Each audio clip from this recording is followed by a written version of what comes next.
if you raise the standard of knowledge of a mosque jama'ah, it becomes difficult for the imam to say rubbish and get away with it. Somebody will, excuse me, yeah. Which hadith is that? Where did it come from? Which opinion is that? They can challenge. But if people don't know anything, all they know is hifz, just hadda. You know, they've memorized things, but no fahm, no fahmi, no understanding, no faqaha. You know, when all you have is half is this, not faqih this, faqih that. Yeah. All you have is he memorized Quran, he memorized hadith. Hafiz of Quran, Hafiz of hadith. Just memorizing. No understanding, then somebody can come and say anything and get away with things. And this is the thing we find in Nigeria. A lot of people who love the deen get recruited in extremism. Why? Because they don't know the difference between extremism and mainstream. Yeah. What exactly is wasatiyah? What exactly is the middle path of the majority of the Maliki, Shafi, Hanafi, Hanbali on issues to do with fiqh? What's the majority opinion? What's an opinion that everybody agrees is wrong? This person doesn't even know the opinions, let alone which is right and which is wrong. Everything just comes as new. But if it comes with Quran, it comes with Sunnah, mashallah, you know, atiullah wa atiur Rasul, you know, just follow. Today, inshallah, there are about 4 to 5 things that I'd like us to do within the time available, if that's okay with you. Number 1, I'd like to go through something we have found from our Nigerian experience related to the problem of extremism. How it happens, how we understand it, and what we are doing about it. Will you find anything useful in what we are doing there? I don't know. That's for you to decide. Why? Because as you know, societies are very different. Extremism in Somalia is not the same as Boko Haram. It's not the same as ISIS. It's not the same anywhere. So all we can do is share lessons, share strategies, share approaches, but you will find out what works well for you if there's anything to borrow or modify. The second thing I want to touch on is a brief overview of the approach we are taking for increasing critical thinking among Muslims. Those involved in da'wah, but also those involved in scholarship. Especially because some of the scholars we have who have studied ulumul Quran and ulumul Hadith and these subject areas, we find a lot of the issues, this is in Nigeria, a lot of the issues that are contemporary issues require knowledge of usulul fiqh, requires knowledge of qawaid al-fiqhiyah, and requires knowledge of maqasid sharia. Those 3, usul, qawaid, and maqasid. And without those 3, even when there's a good proposal, a good legal reform, we find it is Muslim scholars who become the obstacles. Yeah. So we want to move forward, but the Muslim scholars become the obstacle for other scholars. And the majority of people, those on Facebook and Twitter and WhatsApp, etc., who don't know who is the specialist at what. You know, if somebody is going to come and advise people on Maldives about teeth hygiene, how you should keep your teeth healthy, what do you expect is the qualification of the person who is going to come? A dentist. You know, at least he is a top dentist. What if other doctors who are not dentists, this doctor is a psychiatrist, this doctor is a gynecologist, this doctor is a pediatrician, this one is this one is ears, this one is throat, this one is whatever. If other doctors say to him, no, never heard of that before, this is rubbish. What do the people do? If you're not careful, what will happen is somebody, oh, this is my family doctor. He says it's rubbish, and it must be rubbish. Why? Because many people don't realize, hey, on teeth, this guy is a specialist. Yeah, he's a doctor, and your own is a doctor, but this is a specialist talking. Unfortunately, within the Muslim Ummah, we have a similar problem. A scholar who is grounded in usul, who is good enough to be the mufti, gives a fatwa on a topic, consults with others who are grounded in that area. After all the shawirhum fil amr and consultation, comes up with a fatwa. But other scholars don't understand how he did his fatwa because they don't have any grounding in usul or no grounding in ulumul this or whatever, whatever.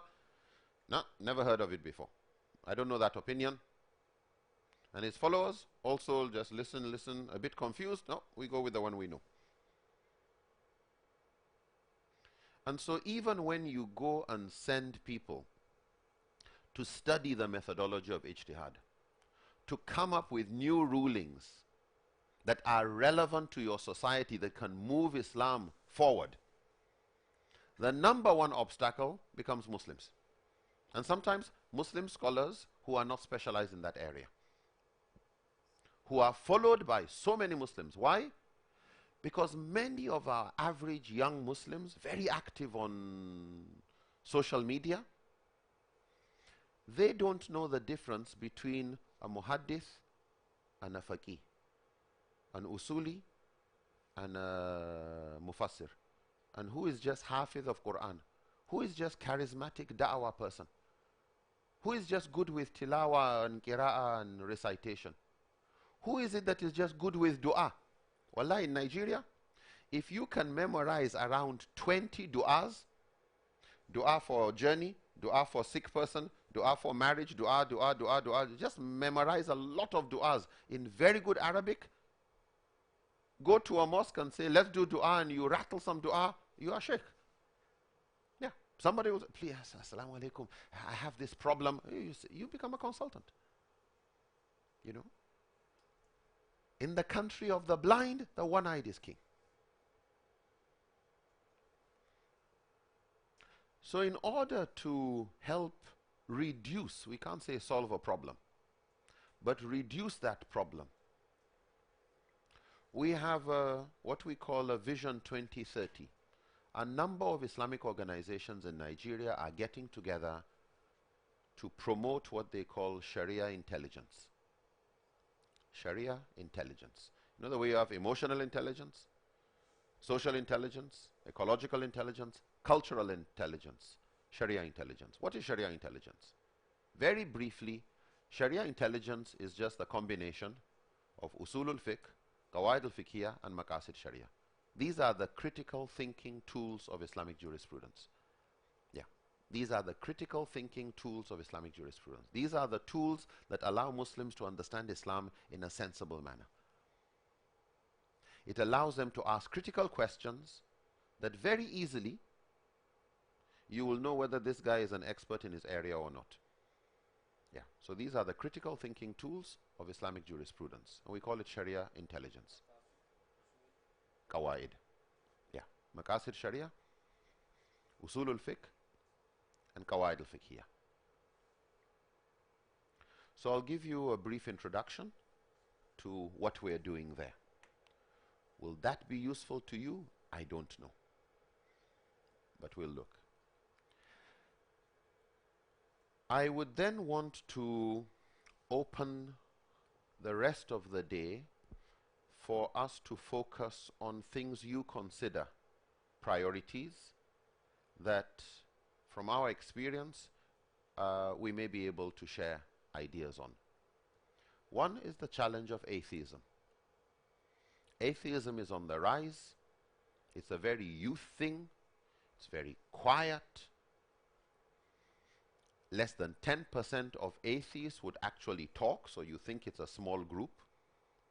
It's when you go and check their Facebook followers and likes that you realize there's a lot of people in this. This is, you know, we're just seeing the tip of the iceberg.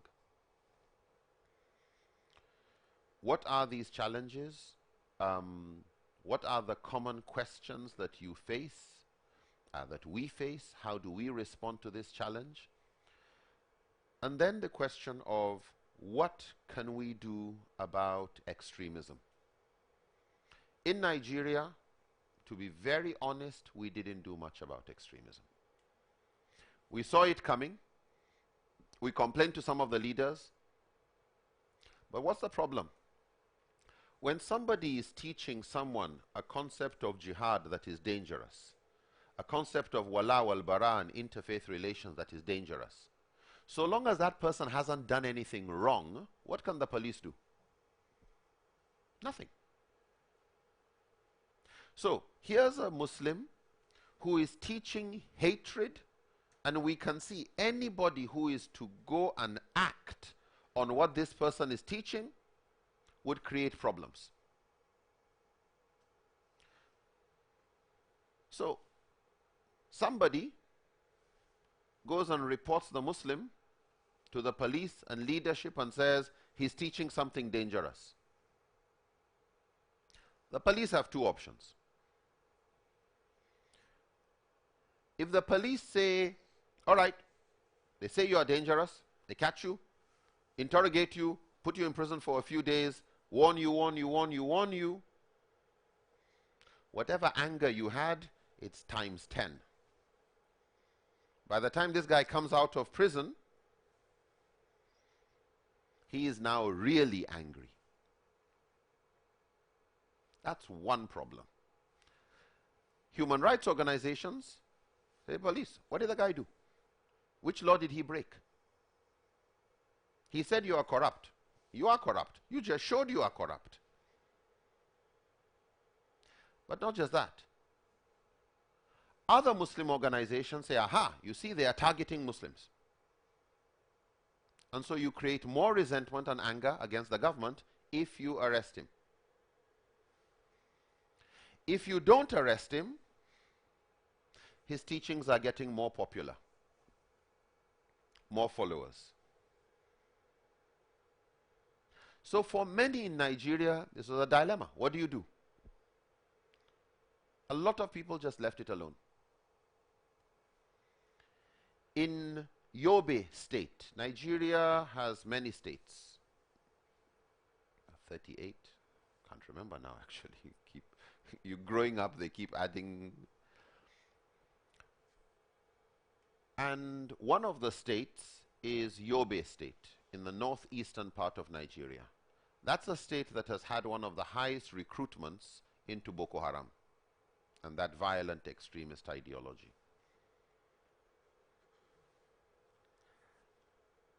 We did a lot of training of imams in Yobe state.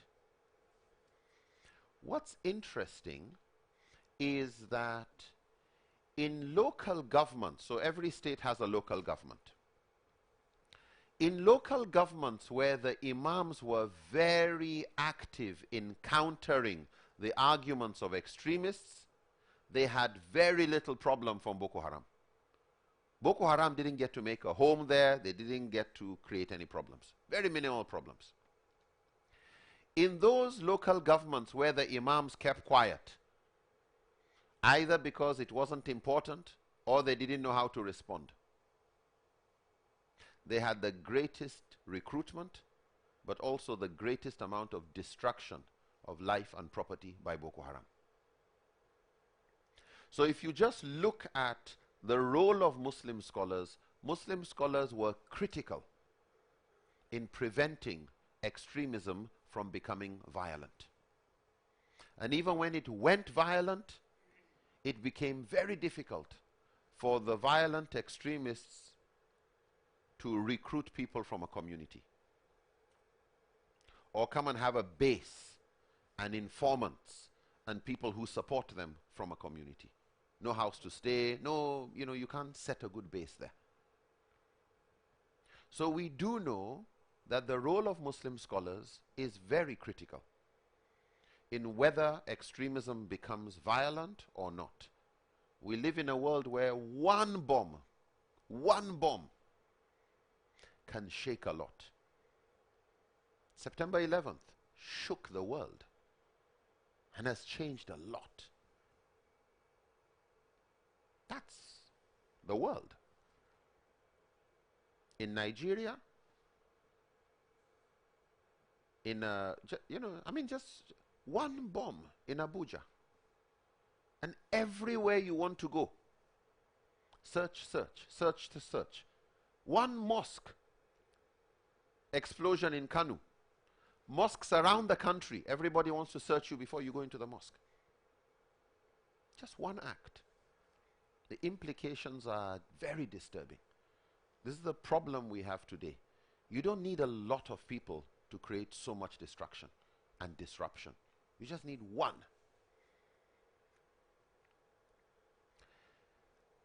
So what I'm hoping is we'll look at the issue to do with violent extremism. I'll introduce the subject of Sharia intelligence. I would be interested in knowing what are the arguments that violent extremists use in recruitment here in the Maldives. You have a disproportionate number of people recruited compared to other countries. What we did in Nigeria was to conduct surveys, get their tapes, go on Facebook, get their booklets, get their leaflets, get their sermons, meet with some of their supporters and recruiters who they have not broken the law, so we know them, and try and get their arguments. We got a total of 218 arguments. And I'll show you what we did with them, inshallah. So, inshallah, once we've done these two, then we can start looking at what are some of the real challenges, and we see how to share ideas regarding how to handle them. Of course, we can't solve everything, but what can we solve? What can we do in our capacity as people involved in da'wah work and Islamic work, inshallah. Any questions? Not yet, inshallah. Please.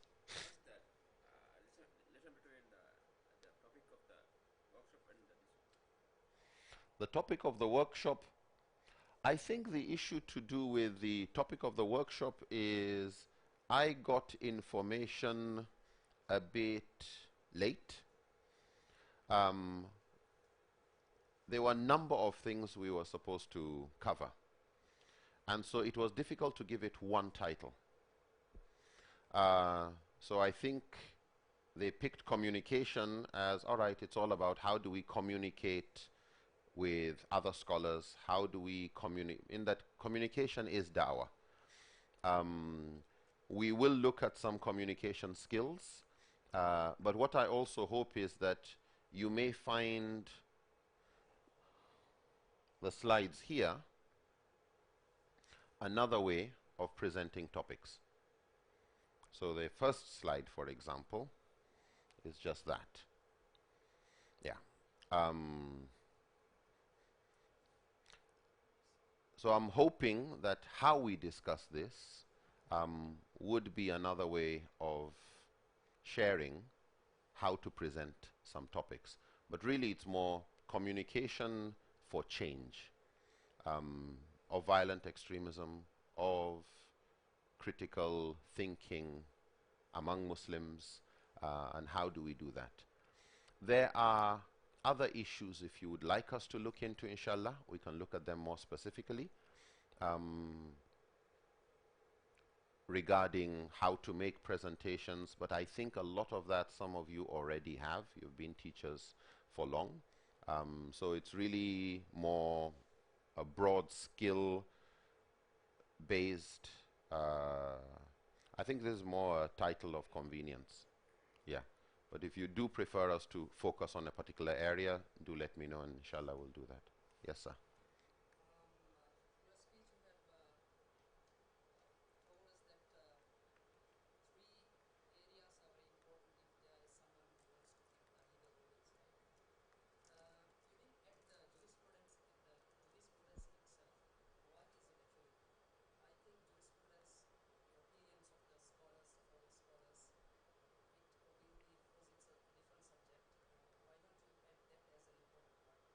Very good.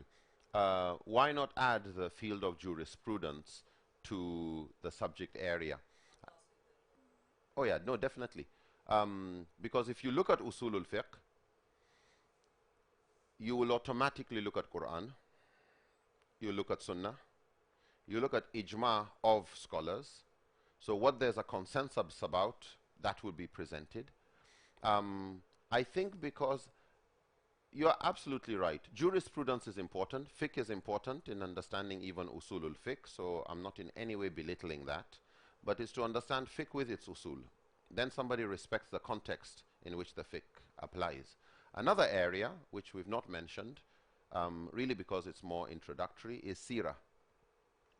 Seerah is a very critical thinking tool. And inshallah we'll come to that in a minute. But thank you.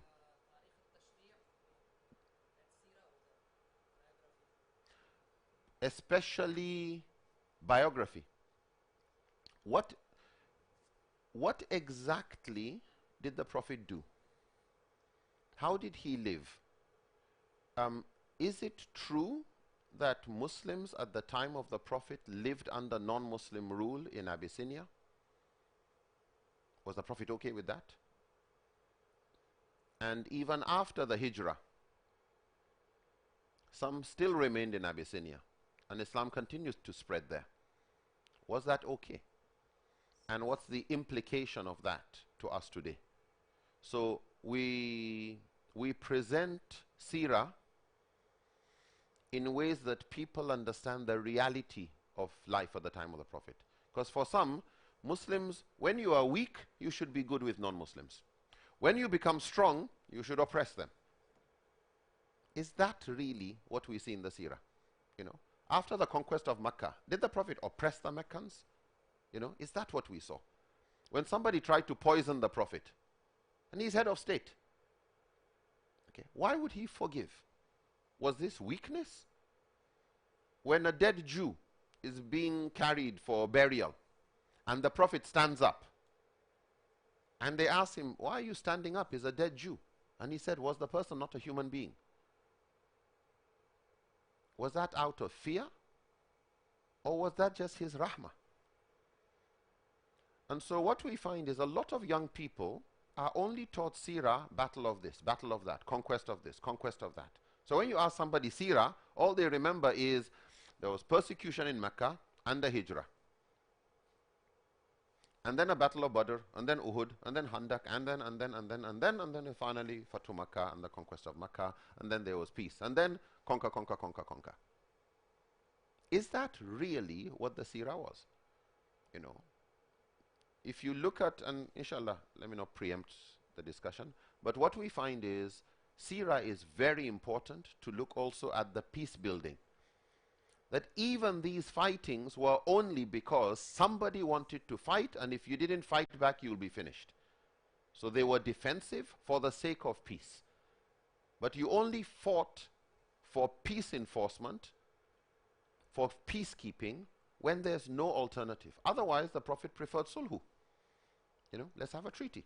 Even if the treaty, like Treaty of Hudaybiyah, it wasn't completely favoring Muslims, but hafu dararain, lesser evil. It's better than fighting. It's better than insecurity. At least we have peace, and we create an environment where da'wah now can spread. And that's what happened. So, seerah, very important. Fiqh, very important. But where there's clash in fiqh, sometimes we find by going into the roots and studying the usul, you find people having more respect for diversity in fiqh. So that it's no more, this is right and wrong, like in mathematics. Because in mathematics is a very pure science. 2 times 5 is 10. Whether you're in the Maldives, it's 10. If you're in Nigeria, it's 10. America, Malaysia, 2 times 5 is 10. 3 times 7 is 21. 2 plus 3 is 5. It's fixed. But in Sharia, 2 times 3 is not the same answer everywhere. Yeah, fatwa changes with contexts. Fatwa changes with time. Fatwa changes as urf and culture changes. Fatwa changes with the priorities of a society. Sometimes there's need for rukhsa, sometimes no need for rukhsa. Sometimes the community is in darura or a state of haja. Sometimes they are comfortable and in a state of tahsiniyat. So it's to understand, because many young people have this fixed view of Sharia. Yeah, it's truth, black and white, doesn't change, and that's not the truth about Sharia. But to see and appreciate the flexibility of Sharia requires understanding the usul of fiqh, the use of the primary and the secondary sources, and how it responds, especially ijtihad, with changing context. That's why we emphasize on the usulul fiqh qawaid. Thank you very much. So the topic we'll start with is understanding violent extremism. And I was saying a lot of this is based on our experience in Nigeria. What is it and what we can do about it? We find violent extremism is very much like potholes. Potholes on our roads. They look the same everywhere in the world. They do the same damage to vehicles everywhere in the world. If you leave them alone, they grow. And they get bigger. And every time a car enters a pothole, it makes it bigger for the next car. But to conclude that potholes, because they look the same, because they do similar damage, to conclude that therefore they are caused by the same thing would be a mistake.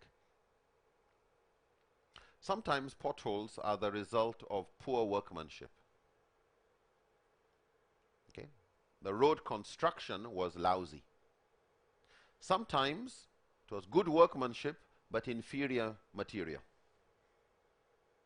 Sometimes the material was good, but you have allowed very heavy vehicles, overloaded vehicles on the road.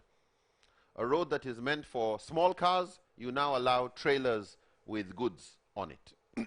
So they destroy the road very quickly. Sometimes it is excessive heat.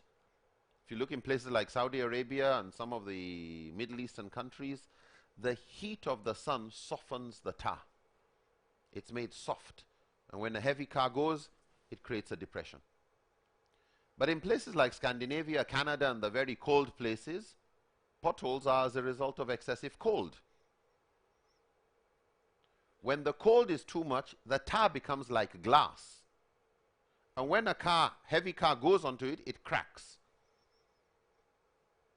When rain falls, it enters the holes. When the water ices, it breaks the cracks. When it thaws, you now start to have a pothole developing. So key thing about potholes and their similarity with extremism or violent extremism is that while it's good to think globally and act locally, it is more important to think locally and act locally. Yeah. There's no global expert that can tell you everything on violent extremism in the Maldives. The experts are here. The experts are those who, they were there when there was nothing. They were there when it started. They know where it started, who started it, how it was handled, what made it escalate. So key point, be very careful about listening too much to people with so many qualifications when this pothole, we know what started it. You know, we had years no problem, then we know what happened when this one came.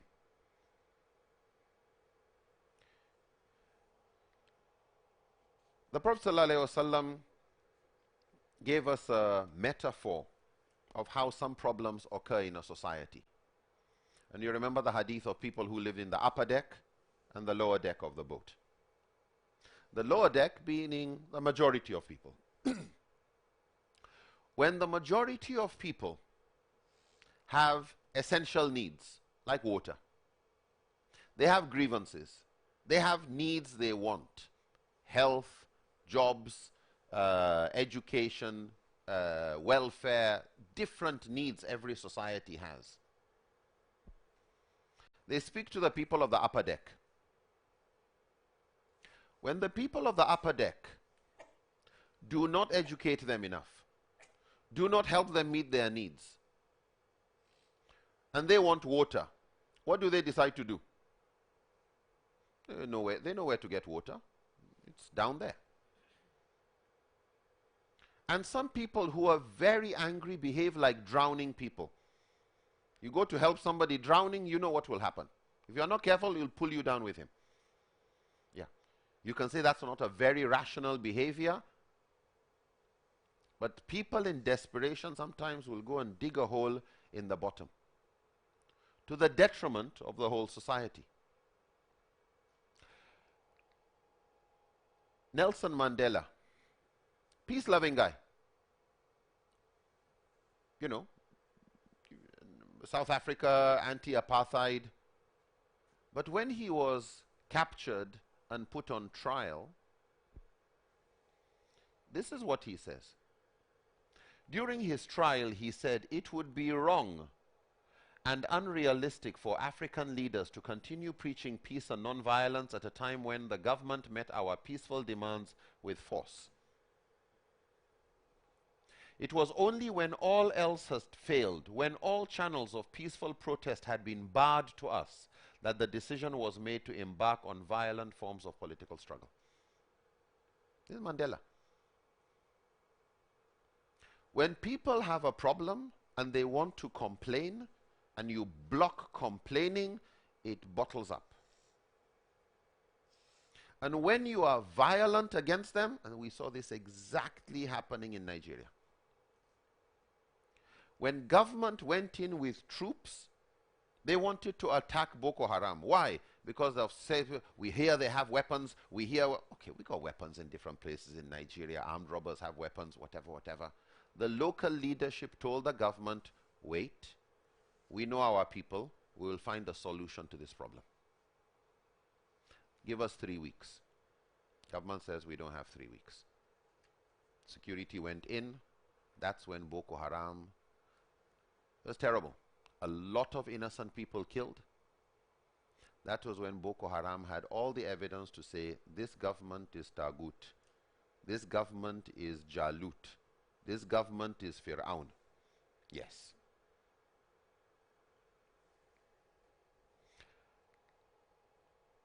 Sheikh Abdullah bin Bayya is one of the very respected scholars in the Muslim world. And there's a statement he makes, which I think is very important, that in our approaches to removing injustices, we should not create further injustices. Violent extremist groups, Boko Haram, have 2 levels of leadership or membership. The ideological leaders, these people standing, these are the ones who motivate the fighters. They are the recruiters. They are few. The majority are the actual fighters. They follow instructions. When you go to conduct surveys, and we've conducted surveys in prisons, when you conduct surveys in prisons, most of the people you will be finding are the fighters. It's difficult to find these people in prison. When you look at those who are fighting, they have many motivations.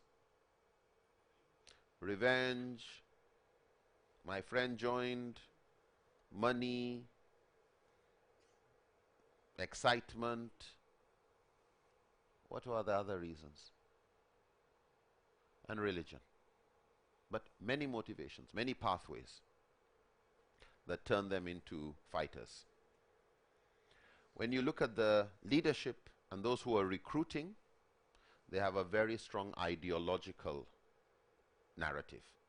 When you start talking to them, they quickly start bringing ayah. They quickly start talking in religious vocabulary. When you look at their correspondences with each other and within the factions of the group, you find a very strong desire to use religion for legitimacy. The fighters, however, it's a different story. So, this is the leadership. This is Baghdadi of ISIS, Shekau of Boko Haram, but it's not just Muslims. Buddhists, Christians, in Uganda. You find again and again, ideology without grievance does not produce movement. People can have a violent ideology, they're ready to fight, but you have to be able to show what is the problem for which you're fighting is going to be the way of bringing in a solution. When they put together a liberation theology, there has to be something you want to convince people you want to liberate them for. So there are usually always grievances, real or perceived, sometimes exaggerated. Unfortunately, well, this is not unfortunate. Every year, the Nigerian government conducts training programs, interviews to recruit more people into the Nigerian army. Every year, we get more people joining the army. Unfortunately, the activities of the army against Boko Haram, from number of organizations, individuals, Amnesty International, researchers, network of religious and traditional peacemakers, Mercy Corps, and UNDP, the United Nations Development Program. They conducted a lot of surveys to find out, why do people choose to fight? Why does a peaceful fellow flip and become a fighter? They realized that there was unintended recruitment by the military. What does that mean? That the brutality and harshness with which the military carried its operations made people so angry that up to 71% of those who joined the fighting fought because of vengeance, revenge against security services. That the security's brutality had killed this person, arrested that person. Yeah. They killed our family member, they killed my friend. This person is angry. And so you find up to 71% of recruitment was because of how the government handles the issue.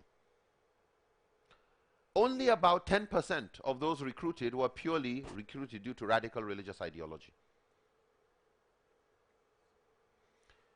So of all those recruited, government action actually recruits 5 to 7 times more than religious indoctrination. At least the fighting part. Religious indoctrination can prime people, give them their own software, they want, they don't like this, etc., but they're not ready to fight. The tipping point was government action and overaction, abuse of human rights in the name of fighting violent extremism. So this was a big problem.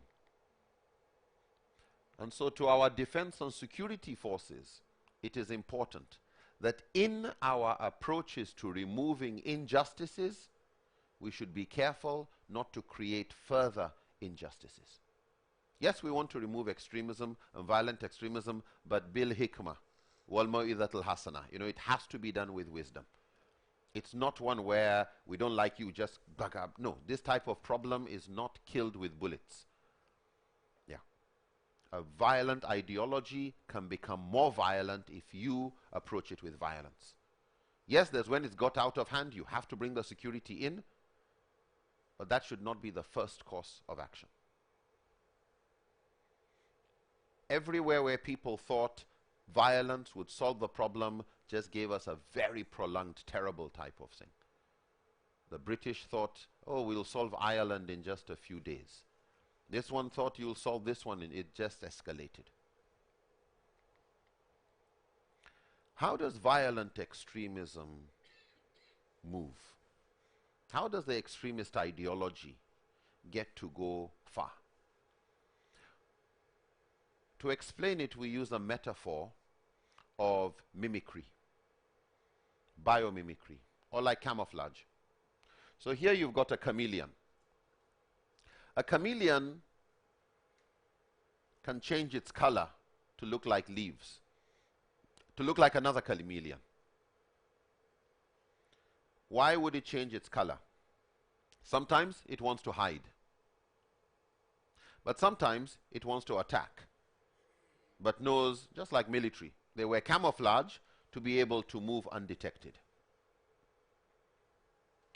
We find violent extremist groups try to look like mainstream.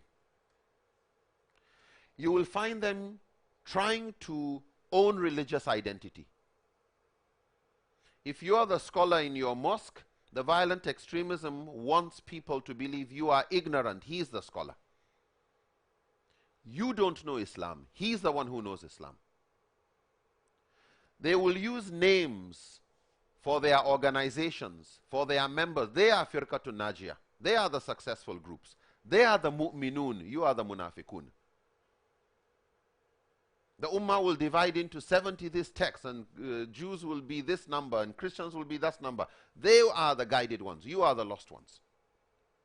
So you see a lot of appropriation of religious names, religious ideas, religious titles, religious concepts, religious symbols.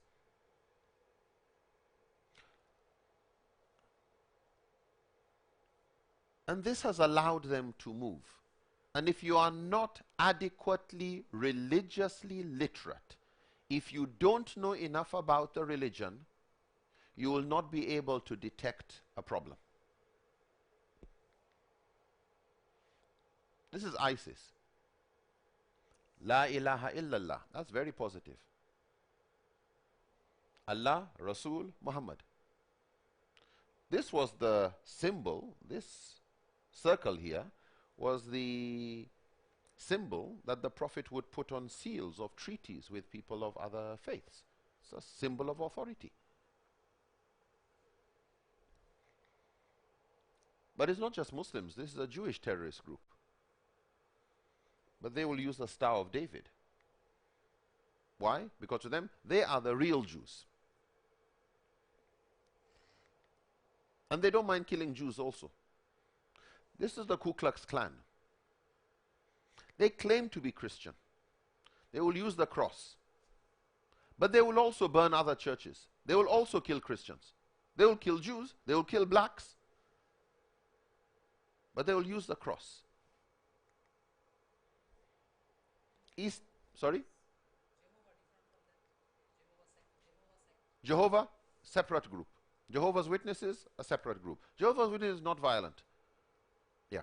They have their own separate, they call it New World Translation Bible. They have a they usually don't dabble in politics. Yeah. Eastern Lightning is another terrorist organization, but they even use the crescent moon and star and cross. White Pride wants to claim they are Protestant, white Christians, and they will also want to use a cross. But you ask any scholar of Christianity, ask any scholar of Judaism, ask any scholar of Islam, is this your religion? They said no.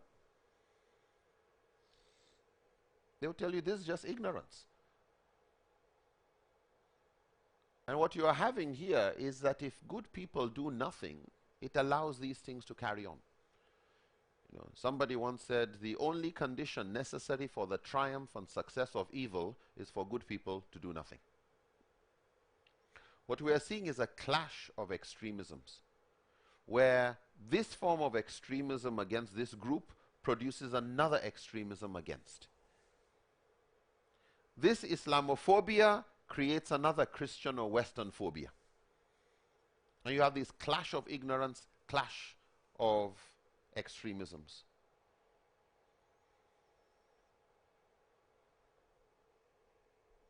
So this is one big challenge we have, where the chameleon wants to look like the snail.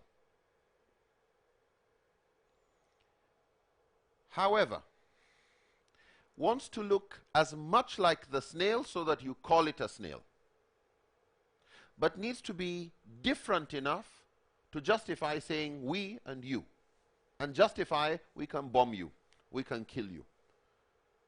So what we find in violent extremism like Boko Haram is they would want to claim everything that makes them Muslims. You can't say they are not Muslims. They pray, they fast, they do Shahada, they read Quran. You look at everything. You know, if you, it just reminds you of Khawarij. You look at everything and you say Islam. But they kill Muslims. We have not been killed by any group of people in Nigeria. Nobody has killed as many Muslims as Boko Haram. 70,000 to 100,000 dead. 70 to 100,000. And all, unfortunately, in the name of we want to establish an Islamic caliphate. Which one here is the snake? The one on the right or the left?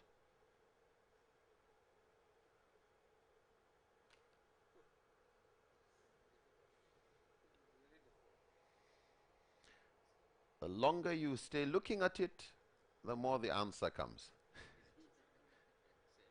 Exactly. Same picture. Just different angles. Okay? It's all a caterpillar, no snake.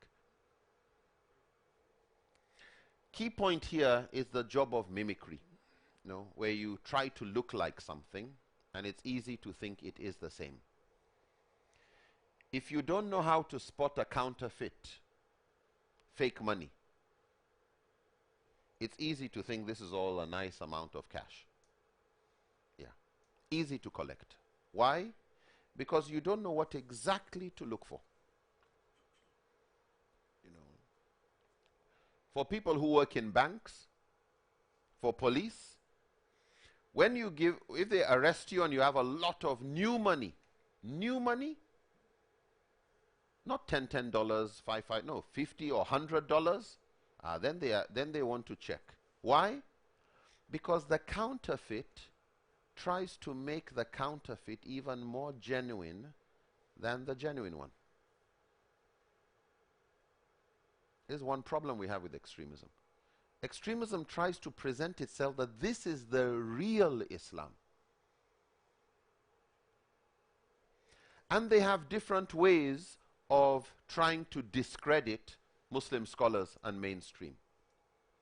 One simple approach is to look at problems on the ground that Muslim scholars have not said anything about. You've not spoken to the leaders. You've accepted Hajj tickets. So you and the leadership are one. And nobody is their voice.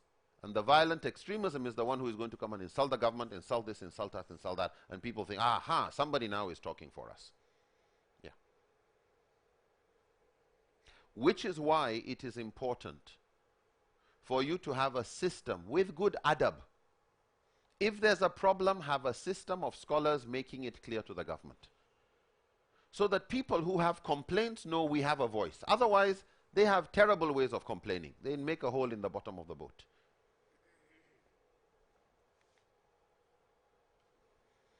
We'll do a little arithmetic here.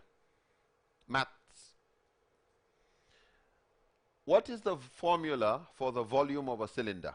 I'm sure all of us, I know this is like what, 20, 30, 40 years ago. What is the volume of a cylinder if pi is 3.14, r stands for radius, h is height, and d is diameter? Is it pi square rh? Is that the answer? What is the volume of a cylinder? Or is it pi rh square? Or is it pi dh? Or 2 pi r square h? Or pi rh?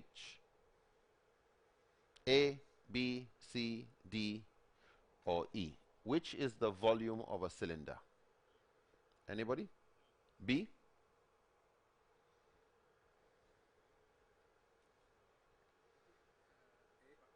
Sorry? Can't remember? D? A? E? Sorry? D. Forgot. All right. Sorry? Pi r square h. So none of these. You are right. The answer is pi r square h. All of this is rubbish. Okay? Yeah, it looks like maths. Why? Because there's pi, there's r, there's square. Okay, it has to be maths. Yeah. Put ayah of the Quran, put a hadith, it looks like Islam. Yeah. But you ask a scholar, he said, this is rubbish. This is not our deen. But just like with maths, if you don't know the answer, somebody can package something and tell you this. Yes, you are right. It is E. Good. Alhamdulillah. Yeah, use the formula. Wrong answer. So we are using this as an example for young people to understand how extremism is packaged in such a way that if you don't take studying your deen seriously, people can give you anything in the name of the deen. Yeah, they package anything together. What is this? Mousetrap. Sponge. With a mousetrap. A nice mousetrap. How does a mousetrap catch a mouse? Why does it catch a mouse? You know, you look at a mouse. Yeah, you sometimes think the guy is holding the thing down. How does a mousetrap catch a mouse? Why is this mouse not afraid of this? I mean, you and I, when we look at this, we know this is danger. But if you look at the parts of the mousetrap, why is this mouse not looking worried? He is hungry, but he has never been hurt before by a piece of cheese. He has never been hurt before by a piece of wood. A spring has never hurt him before. This wire, it's all harmless. Each piece. Wire is not new. The wood is not new. Cheese is not new. But the mouse has never seen it put together in a dangerous way. So all this is familiar to the mouse. Nothing dangerous here. But the same thing with violent extremism. People are bringing verses of the Quran.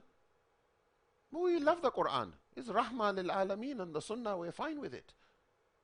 Yes, but when it is packaged in a way, and you are not knowledgeable enough, you know, when somebody is able to put a bomb and kill innocent people and doesn't know enough about the Prophet ﷺ, you know, a simple question would have been, okay, you say this ayah and this hadith and this ayah and this hadith put together means it is okay for you to go and bomb a marketplace. Kill men, women, children. Unarmed. Yes. Because Allah said, wait a minute. Did the Prophet know about this ayah? Yes, of course. Did the Sahaba know about this ayah and this hadith? Yes. Okay. Which group of innocent people did they go and kill? How come they have understood this ayah, but they didn't kill innocent people? Your understanding, you can kill innocent people. Don't you think there may be something wrong with your own? Same ayah. Same hadith they knew. And you say they knew it better. Then you say their iman was better than you. So it wasn't they were lazy or didn't want to put it into action.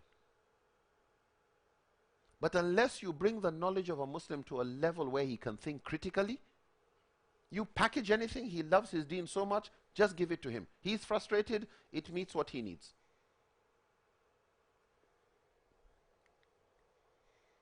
unless the mouse gets clever and starts to wear a helmet. Yeah, this one has experience. And what is this? Yes, for somebody, it's a fish. Somebody? Or is it a stone? Or alligator? This is a very dangerous snake. Yeah, it's a dangerous snake. But if you don't know what the eyes of a snake or a reptile, alligator has similar type of eyes. Yeah. If you don't know what it looks like, you think there's nothing to worry about. We use another example for young people. Sorry to take you back into mathematics days.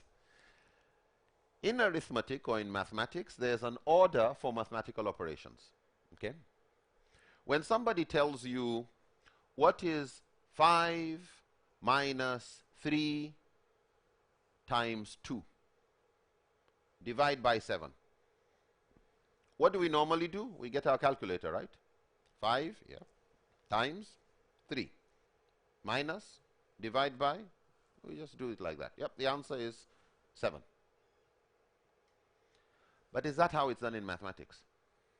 No. So they make everybody remember BODMAS. What is BODMAS? The sorry? Big fish. Is BODMAS? That sounds cool. Should have gotten a picture. So in mathematical operations, you do things in bracket first. So you open bracket. Then you do of, or the order of. Then you divide. So when you see 3 times 7, divide by 2, they will say, don't get your calculator and do 3 times 7 divided by 2. No. 7 divided by 2 first. The answer of that one, times 3. You start with division first before multiplication. So when somebody gives you a equation like this, you don't just get out your calculator and you start saying, okay, 30 divided by minus 5 plus 4 times minus 2, da da da da da da da. If you do this plus 4 times 2 divide by 5, you'll get different answers. But it's rubbish. What is the correct answer? The correct answer is the one that follows the methodology. And the methodology will say, first, you divide. 30 minus this. That is the division first, then the multiplication, then the addition and subtraction. Then you get 0. The answer is 0. The answer is not 28, it's not 41, it's not anything else. This is the right answer. So when you say there's difference of opinion among mathematicians, only ulama and juhala. There are scholars of maths who go with BODMAS. Everybody else who doesn't go with BODMAS, you are wrong. Yeah. Even if your answer was also 0, you are only accidentally correct. Yes. Go with the methodology and we agree with your answer. If you have the right formula, fine. But if you've got the wrong formula, you've got a problem with your answer. We have religious BODMAS. In many religions, definitely in Islam, we also have BODMAS. We also have methodology. And that's why we need scholars. Scholars aren't spending years in university and studying, doing nothing. How do you give a fatwa? You don't just go and pick ayah and Quran. No, there's a whole subject on the principles of juristic reasoning.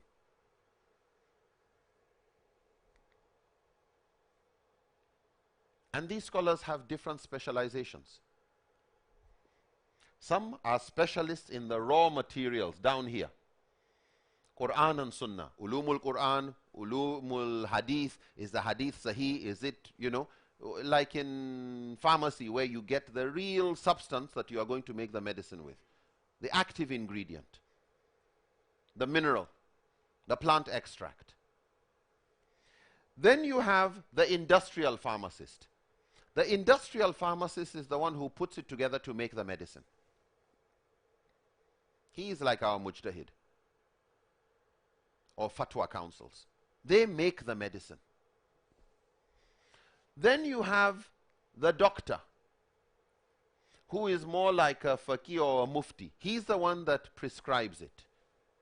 You can actually go and say you also have pharmacists, where you go to the pharmacy or the chemist and they have all the medicines. This is like the faqih. All the opinions of the different madhabs are there. But the doctor is the one who is going to look at your problem, diagnose, okay, you are pregnant, but you are also allergic to this one. Which medicine will be given to you? What's your prescription? And what dose? Unfortunately, we now have everybody giving prescription. Yeah, everybody. The pharmacist is giving prescription, the nurse is giving prescription, the lab person is giving prescription, the dentist is giving prescription for pregnancy. Yeah. The other thing why this is important is to distinguish between the divine and the human. What is the position of the shari in Islamic law? What has Allah said, and what is the addition of the faqih in Islamic law? We don't have different schools of Sharia, we have different schools of fiqh. What are those aspects of the Sharia that we say this is Allah speaking? And what are those aspects that are secondary sources, required ijtihad and qiyas and all the juristic methodologies we will be looking at, that are humans? And this human being different from another human being. This school of fiqh differs from another school of fiqh. They are each trying to get closer to the truth, but we respect their differences. And we know this answer is good here, this answer is better in another context. So this issue of distinguishing between the divine and the human, what are those things that are qati thubut, qati dilala, clear, decisive from the Quran on Sunnah that nobody argues this is from Allah and His Messenger? And what is the position of a fatwa that is a product of ijtihad? That you needed the thinking and analysis of a human scholar to arrive at a conclusion. And another scholar arrives at a different conclusion depending on the methodology they use. Because while there's bodmas, there's methodology, we will see that sometimes they differ in the details of some of their methodologies. However, it's very important to look at approach and methodology of interpretation of the text in diverse contexts. The methodology, the approach to the Quran and Sunnah in diverse, changing contexts. Yeah, that is very important to study. Methodology. Consistent methodology. Not just anyhow. No, there's a methodology. Yes, it's complicated, but there is a methodology. How does a doctor determine what is wrong with you? He has a methodology. He will do this test and gradually eliminate and then confirm what is your problem and then decide what's the prescription. He doesn't start prescribing before diagnosis. This is arbitrary. You don't know what's going to come. That's not how the scholars do it. The scholars have a consistent methodology. Consistent. There's a methodology they use for different contexts, but there's a methodology. What we find within the madhahib, for example, is Hanafi have an equation. So when we say the Hanafi madhab, it's because the Hanafi consider the highest priority to be Quran first, then Sunnah mutawatir or Hadith mutawatir, then Istihsan. Then Qiyas and Ijma and Sunnah Ahad or single chain Hadith. Then Ra'yi of Sahaba and Urf and Istishab. Okay. This is the Hanafi equation. This is the Maliki equation. In the Maliki madhab, yes, priority is Quran and Sunnah mutawatir, followed by Amal Ahl al-Madinah, which is their own form of ijma, Maslaha, public interest, Qiyas, reasoning by analogy, Sunnah Ahad, single-chained hadith, Ra'yi of Sahaba, Saddu Zariya, preclusion, Urf, custom, Istishab, the presumption of continuity. This is the Shafi equation.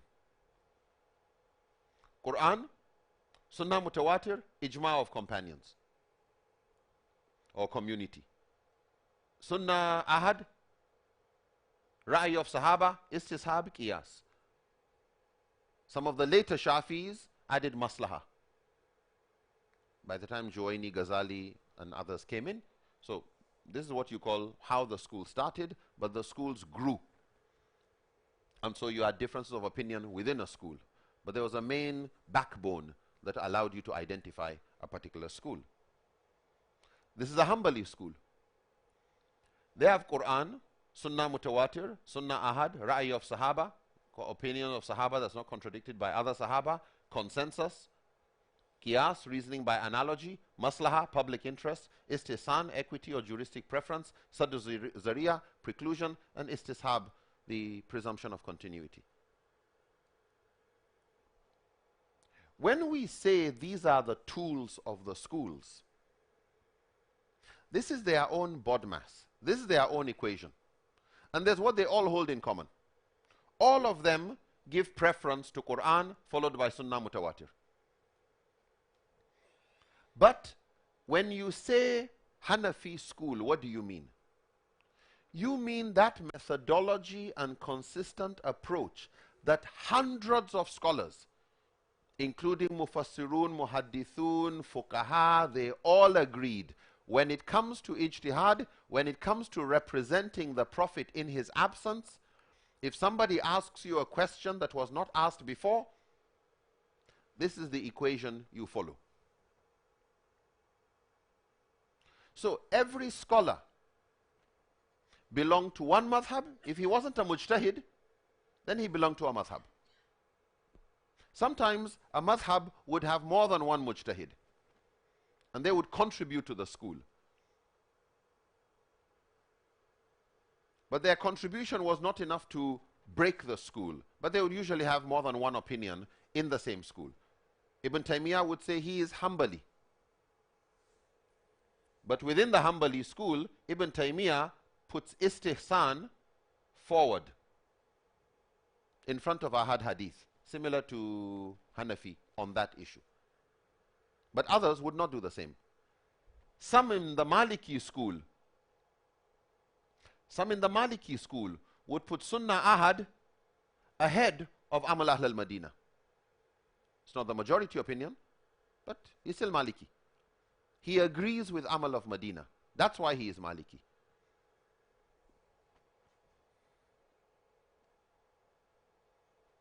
But when we say school of thought, we're talking of a school, not a one-man show. You know, when we say according to the Shafi'i school, we're not talking about just Imam Shafi'i said. We're saying Imam Shafi'i said, but he's supported by all the Shafi'i scholars. Scholars of Hadith, Bukhari supports it, Muslim supports it, Ibn Hajar al-Asqalani supports it, Mufassirun support it, Ibn Kathir supports it, Imam al-Ghazali supports it, Razi supports it, Juwayni supports it, Imam al-Nawawi supports it. It's not just, you know, this is not a one-man show. When a madhab reaches a conclusion on something, you don't say, they didn't know the hadith, they didn't know this, they didn't know, they know it. But you can see, if you bring one single hadith, the Hanafi puts the single hadith there. Other things are priority. In the Maliki, they put Ahad hadith down here. If it conflicts with others, they consider other sources of evidence as superior. And the Shafi would consider Ijma superior. It's the Hanbali that put other things elsewhere. But there you find even the differences within the school. point we're making here, a madhab is not a one-man show.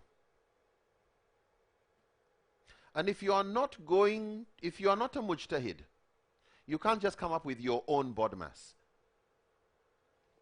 They all agree Quran and Sunnah mutawatir come first. They all agree that takfir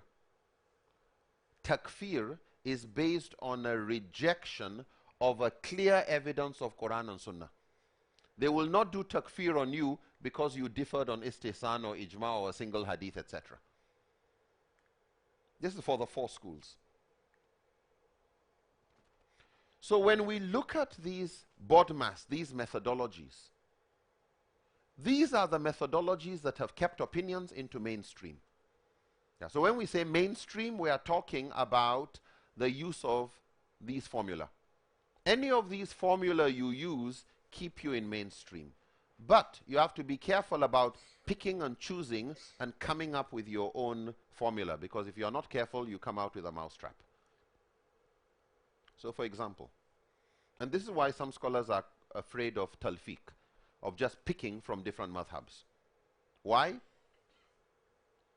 And to just give an example that may not be too harmful, but scholars would disagree. Take the case where a man says, you're going outside and you see a friend of yours. You see him with another lady. Where are you going? Oh, we're going into the hotel.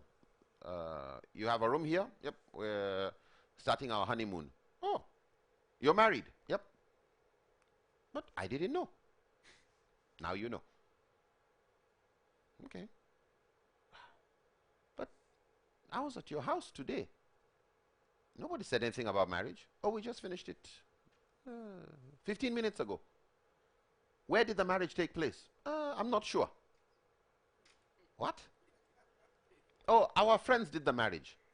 Your friends did the marriage? Not you.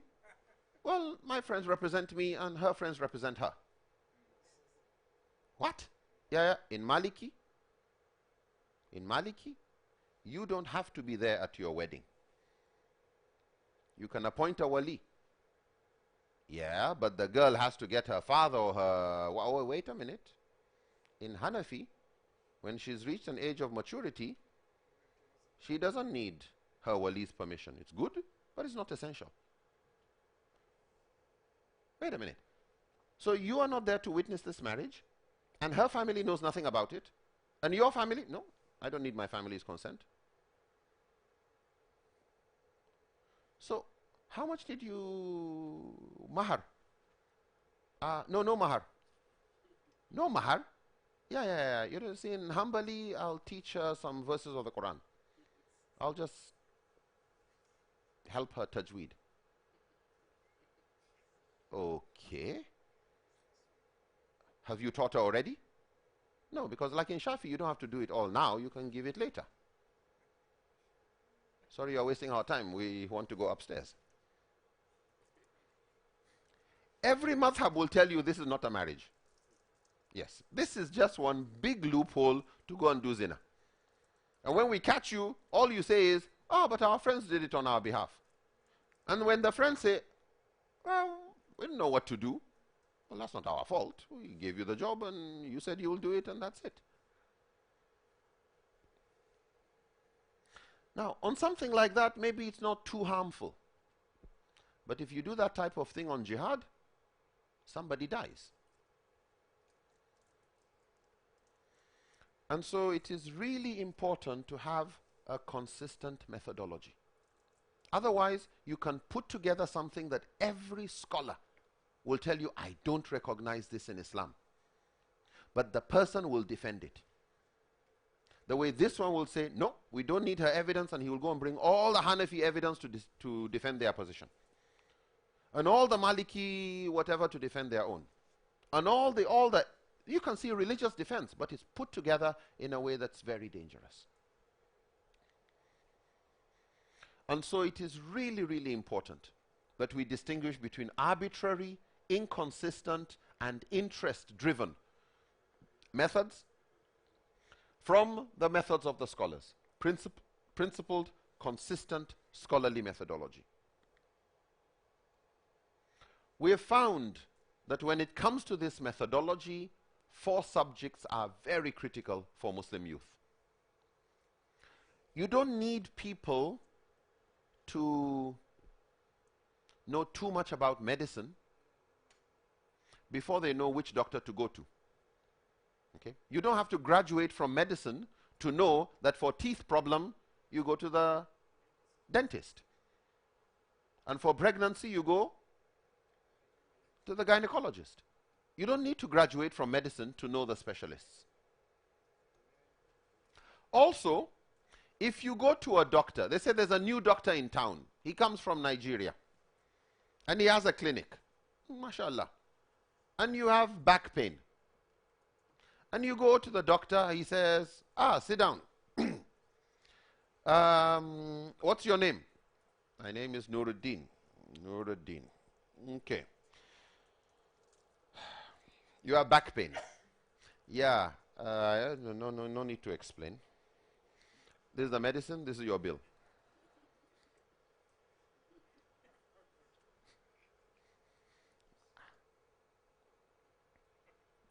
You believe this guy is a doctor? Do you need to be a doctor to know he's not a doctor? Yeah, he's a conductor. He just wants your money.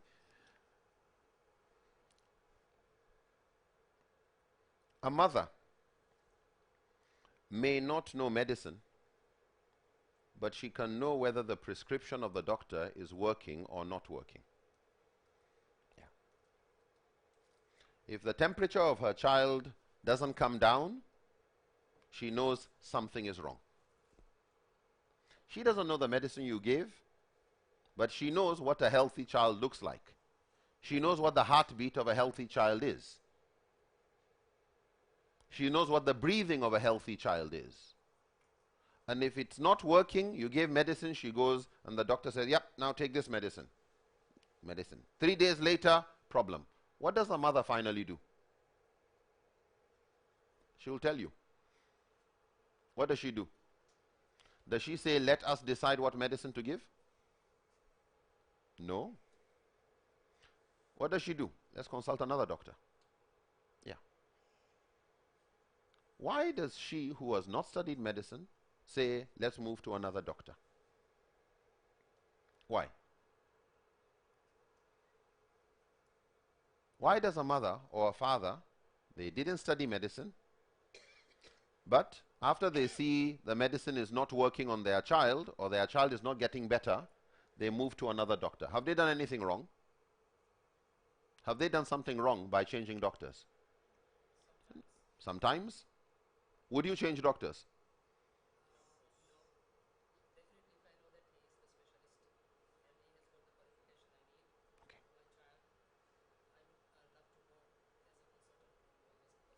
Good. So if he is the consultant expert, you will go to him. But then you find your child is getting worse and worse. Would you continue going to him? No. Are you a doctor? Why will you not go to the consultant doctor? Yes. But when you see his own is not working, why would you not continue go to him? Why would you stop continuing to go to him? Excellent. It's not working. You know, like I know my child is not, I know what my child looks like when he's okay. And whatever the expertise of the doctor, you are still a human. Yeah. So you may be making a mistake, maybe wrong diagnosis, maybe I don't know. I'm not saying you are no more a doctor. I'm not saying you are not the best. But I know this is not working. And in the interest of my child, I'll take my child to another doctor. And that's when somebody may say, you know what, yeah, maybe you should go somewhere else or travel or whatever. But the same thing with issues to do with deen. That is why it is very important to study the maqasid. Maqasid helps you see the destination of fiqh, of sharia. What's the result? Jalbul masaleh and dar'ul mafasid. Acquiring benefit and removing harm. Promotion and securing and protection and preservation of deen, of life, of family, of intellect, of wealth, of justice, of compassion, of freedom from oppression. All these are maqasid of Sharia.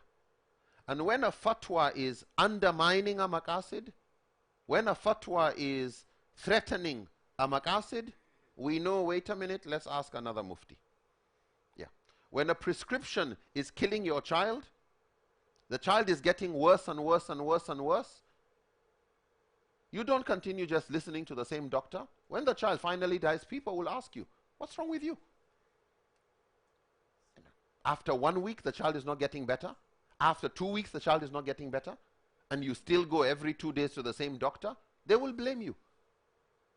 Of course, they will blame you if you decided to do self-prescription while you are not a doctor. But فَاسْأَلُوا أَهْلَ ذِكْرِ إِن كُنْتُمْ لَا تَعْلَمُونَ. Look for another person who knows better. And so we find the knowledge of evidence is very important. Usulul fiqh is critical. Usulul fiqh is the foundation for producing fatwas. Yeah, it's the foundation subject. Maqasid just helps you know whether the fatwa had a good result or not. Yeah, it's like knowing the temperature. Qawaid are very important in the application. Qawaid are very important in the application. Qawaid are like your traffic rules. You may know how to drive a car, that's usul. You know how to construct a fatwa. But in the application of the fatwa, in the driving of the car, if you don't know the traffic rules, you can crash with other cars. So it's not enough to just know how to drive a car, how to reverse, how to turn right, turn left, but you have to also know who to give way to when you get to a roundabout, when to start signaling, when to slow down, when to stop when you meet a red light. Qawaid, very important. So these three, very, very important. The area of maqasid, usul, qawaid. But seerah, what we've already discussed, also very critically important. Because then you have authority behind you. What we found is that if you can download, let me use computer language, if you can download these subjects into the head of a young Muslim, it becomes like an operating system. Yeah, become like a new operating system. Now it is compatible. Now he knows how to identify extremism very easily. He can see temperature rising, he can see there's a problem. He knows when to consult, he knows who to consult. Of course, you are not making young people or scholars or da'wah people, you are not making them doctors. You are making them more like first aiders. Yeah, they're good with first aid. But at least, the thing about first aider is he knows when there's a problem with the head. He knows when the problem is a broken leg. He knows who to go and consult. So, training of religious actors, religious preachers, religious leaders becomes like an operating system for a computer. If you have the wrong operating system, you have compatibility problems. Yeah. You want to download this one, it's not doing. Why? Your version is outdated.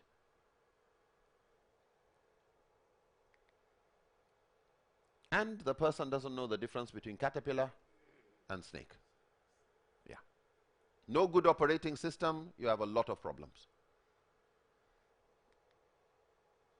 Usulul fiqh, qawaid and maqasid and seerah become like broad spectrum antibiotics. Yeah. One medicine, but it kills many types of bacteria. It's like antivirus in your computer. Yeah. A good antivirus will protect your thing from malware, trojans, viruses, you know, whatever wants to come, it's protected. So it behaves like antivirus. What we find is, if you want to intellectually vaccinate young Muslims, if you want to download a new operating system to create that intellectual immunity against extremism, you probably don't need more than 10 hours. 10 hours of good exposure to usul, 10 hours to qawaid, 10 hours to maqasid. Sirah is good to add. But usually we find if you can give that, you have given somebody a religious bodmas. He understands enough about how Sharia works to be able to distinguish between the genuine note and the fake currency, between the snake and the caterpillar. These are the three critical thinking tools.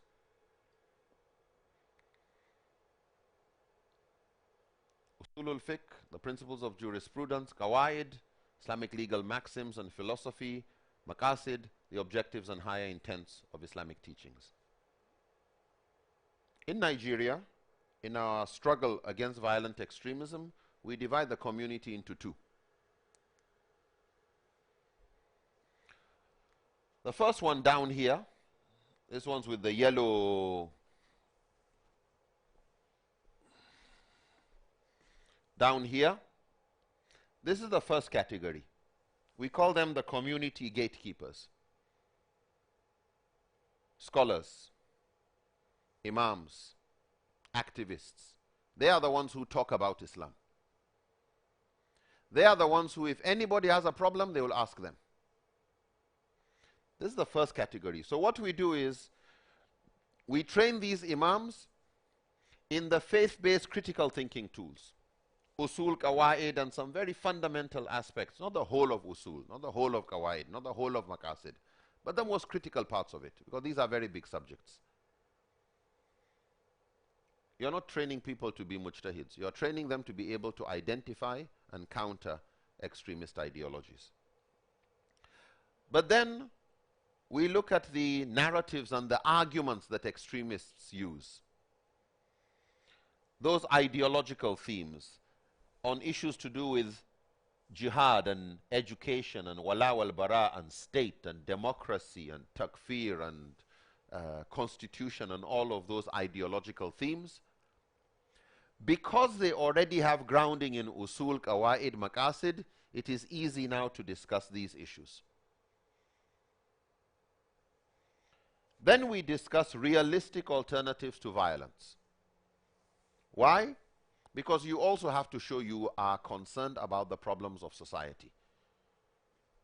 Instead of digging a hole in the bottom of the boat, what is an alternative to improving society? If we have a problem of unemployment, what is a realistic alternative? Violence is not the way forward.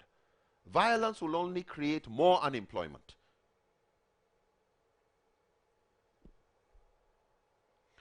So we discuss, how did the Prophet change society? And what are realistic alternatives in our contemporary society? Sorry, the slide got cut here, but here we teach leadership, personal development skills and concepts. How to take responsibility. How to take initiative. How do you set up organizations? How do you raise funds? How do you invest? Issues in financial literacy. And if you have a mosque, you know a hotel, if you look at the way hotels are categorized, you can get a 2-star hotel, 3-star, 4-star, 5-star hotel, and in some places 6 and 7-star hotels. What's the difference between a 2-star hotel and a 5-star hotel? Anybody? What's the difference?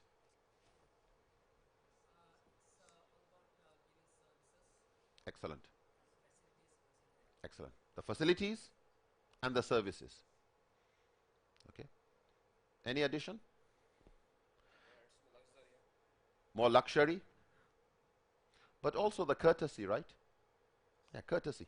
In a 5-star hotel, as you are approaching, they want to open the door for you from your car. Yeah. They want to carry your bag for you. You don't have to carry anything. In a 2-star hotel, when you go to the desk, you have a lot of things to fill. In a 5-star hotel, just sign here.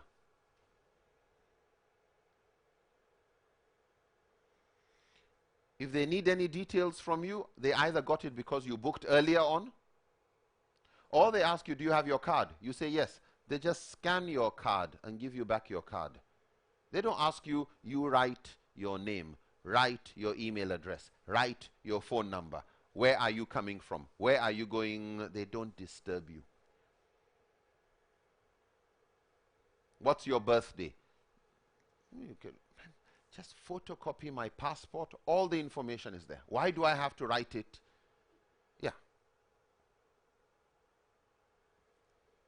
Passport number, whatever, whatever. 5-star hotel, you feel welcomed. You go to a 5-star hotel room, there's a bowl of fruit. Complimentary water, complimentary biscuits, tea, coffee. What do you want? 24-hour room service. 24-hour room service. Anytime you want food, whatever, just call. 5-star. 2-star hotel, problem. Yes. No coffee. Or there's coffee but no cup. Or no water. You're absolutely right. No water. One towel. No doormat, no floor mat in the bathroom. So let's take that kind of criteria and ask ourselves, what's a 2-star mosque? What's a 5-star mosque? Is it the big size? Or is it the facility and the services? Okay. Is it the rahmah to the community? How much the community find the mosque being like the heart of the community? That's where you get energized. You have any problem, health problem, you don't have money, speak to Imam. He knows who to talk to. They have a system of welfare. Family problem, you know who to talk to. They have a family counseling. Non-Muslim comes just to look at your architecture, he feels very welcome. Do you want a quick tour? Oh, thank you. Yes. Where are you from? Friendly. This is the minaret. It was built by whatever, whatever. But you see this direction it's facing? Yeah, it's facing Qibla. That's the Kaaba in Saudi Arabia.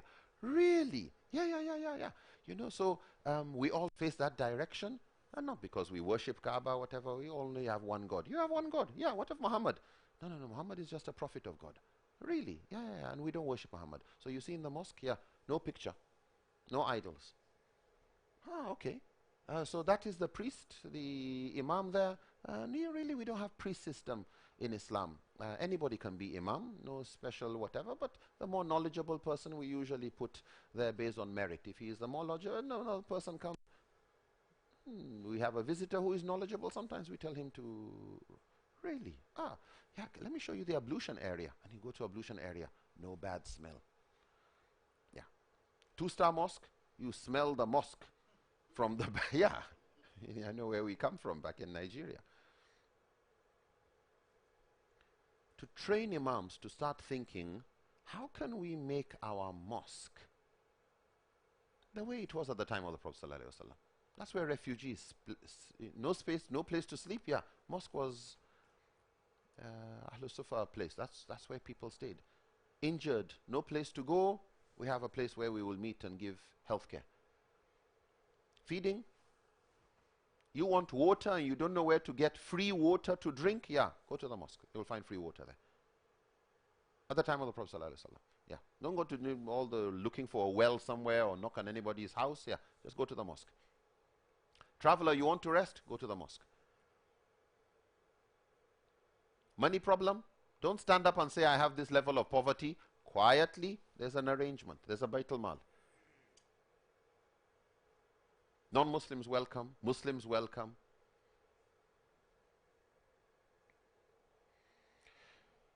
So that is the area where we do a lot of leadership training skills, decision-making skills, motivation skills, all under leadership. Anyway, we have another diagram that will probably do this one. And then, of course, here, even when you are countering the arguments of extremists, you do it with adab. You don't call them extremists. You don't call them Hawarij. We don't call them Boko Haram. Why? They don't call themselves Boko Haram. We just say some Muslims say. Yeah. Some Muslims say this for the reason. We are not comfortable with that because of this ayah and this verse and this and this and this and this. No need to insult anybody. It's not even safe to insult. You make it difficult for people to get involved if you create tension on the topic.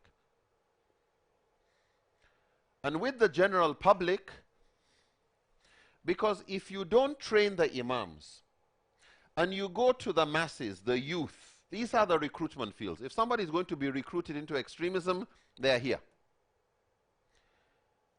When you look at the recruitment field, if you tell them something they have never heard before, they will ask this. For example, in usulul fiqh, so yesterday we discussed this here with some of the young people. In usulul fiqh, there's what is called maslaha, public interest. And maslaha allows you to make rules and new laws that never existed in the past. Traffic laws. Who should stop? Drive on the right or drive on the left? Okay. And if we have a red light that says you stop and you go, you will be fined. Yeah. And Sharia recognize that. Why? Because you are bringing a risk to society. At the time of the Prophet, there was no age limit for riding a camel or riding a donkey. We don't say because there was no age for riding a camel or a donkey, we will not fix an age for driving a car or riding a motorcycle. There was no age limit for somebody who was going to hold a weapon. The family decided. There was no retirement age. You work till when you want to stop working. There was no age before you could hold public office. There was no criteria that you have to be a graduate. You have to finish a minimum amount of education before you would be allowed to lead. The community chose any leader.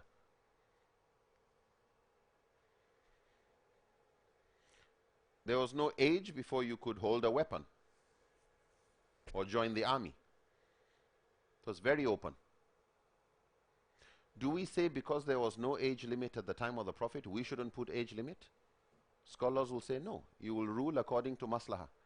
You look at the benefit of putting an age limit, you look at the harm of putting an age limit. And so you can put age limits on certain things. And so some would use maslahah or saddu zariya, these are all tools of usul, to put an age limit for marriage. Why? Because they feel the benefits are greater than the disadvantage. Especially when education is becoming a survival strategy. Education is a fardu kifaya. In some subjects, become a fardu ain. Why? Because community get into darura and problems because you don't have enough people competent in a particular field.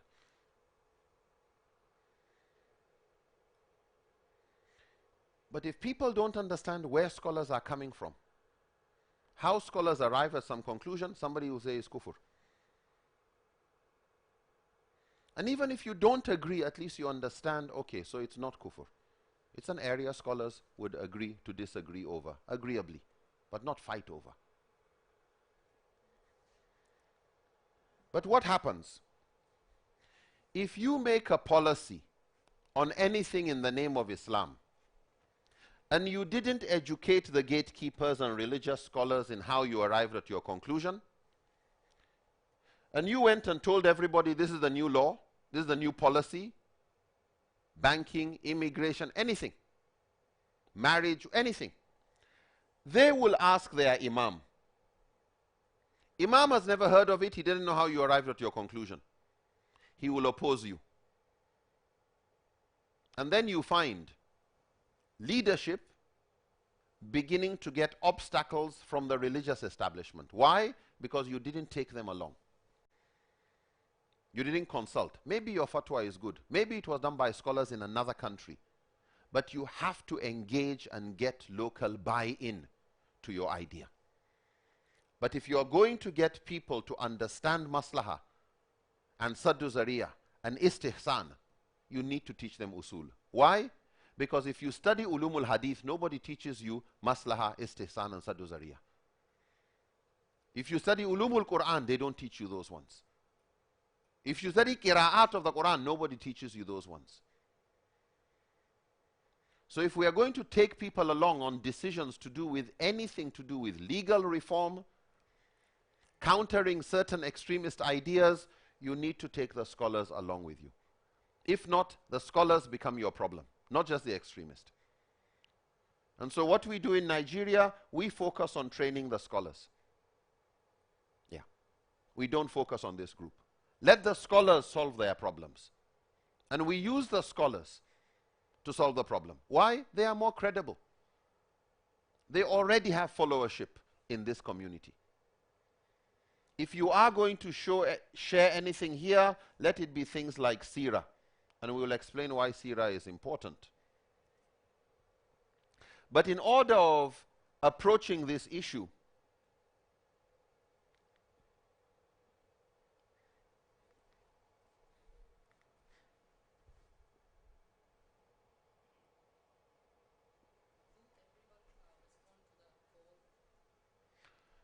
so far, no. No, not everybody agrees. Just like in madhab, not everybody agrees with everything, but there's what everybody agrees with.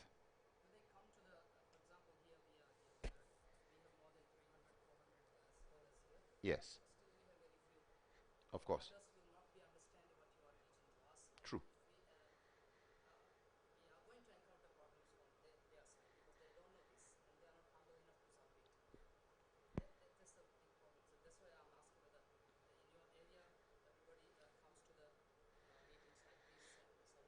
No, definitely not everybody, and everybody has different approaches. So for example, when we come to do our training program, we select those who speak English, those who speak Arabic, and those who speak the local language. But in selecting people, we select people who, when they are going to train, others will respect this group. This group are humble enough to respect this person, and this person. But when you are going to train, you don't get this group to train everybody. Some of these scholars is not being humble, just too busy. And if you say come for 2 days, 1 day are too much. So there, we do half-day workshop. Half day, no problem. And then some special invitation. Special invitation. The commissioner will call the scholar himself. And some, it's not through WhatsApp or email. No, physical letter. Please, we want you to attend workshop. What's the workshop? We want comment on this strategy. Oh, so you're not teaching me anything. No, we're not teaching you anything. We want you to comment on this strategy. This is the strategy. That's where sometimes he learns, but he also contributes. So, different scholars, different approaches. But remember, you will never get everybody. But, you know, like in mango tree, and the fruit are ripe. So we say, in our language, you don't use a stick or a stone to pluck mango if you already have mango that you can pluck with your hand. Yeah. There are already people who can come. For example, in one session, you probably don't want or need more than about 30 to 40 scholars. Let's just get 30 to 40 to start with. And you can easily get these ones, get those ones. Some, they will not attend your training here. Why? Because they don't want to be seen as being like students among some others. They don't want their ignorance among some others. However, if you take them out of this town and take them to Bahrain, take them to Kuwait, take them to Malaysia, take them somewhere else, no problem. So unfortunately, different approaches for different scholars. The other thing is, This scholar, too busy and will not come. But if this scholar, this scholar, this scholar, and this scholar are his friends, and he hears from them, man, you have to attend. Say, what is it? What are they doing? Oh, there's this training program on this. This is really important. Wallahi, very, really? Yeah, okay, he trusts them. The person who sent the advertisement is always making it sound as if it's better than it actually is. And just like in business, when you come to sell products, you bring a new product in town, how many people will buy? Very few. But as people see it again and again, they see the advertisement, it becomes less strange. And so you find gradually more people. So what we do is, after we conduct surveys to understand what are the extremist arguments, okay? So we identify what are the extremist arguments, what are their narratives. And we have a list of 218 of these arguments. All the verses of the Quran they are using, all the hadith they are using. We got them from ISIS, we got them from Boko Haram, we got them from Shabab. Why? Because Al-Shabaab, ISIS, they recycle arguments, the same arguments. So gather those arguments together, classify them into various ideological themes. So these are the ideological themes. Those to do with jihad, insurgency, terrorism. Those to do with education, Boko, they say Western education is haram. Those to do with interfaith relations, al-wala wal-bara, they say you can't be friends with non-Muslims, you should be hostile. Those to do with Islamic State, Khilafah, politics, democracy, constitution, etc. So we do that classification, and then we start the research and development of learning resources for preventing violent extremism, PVE, preventing violent extremism. So what are the alternative narratives? They say this ayah means, Umirtu an uqatilu nas means you have been ordered to kill people.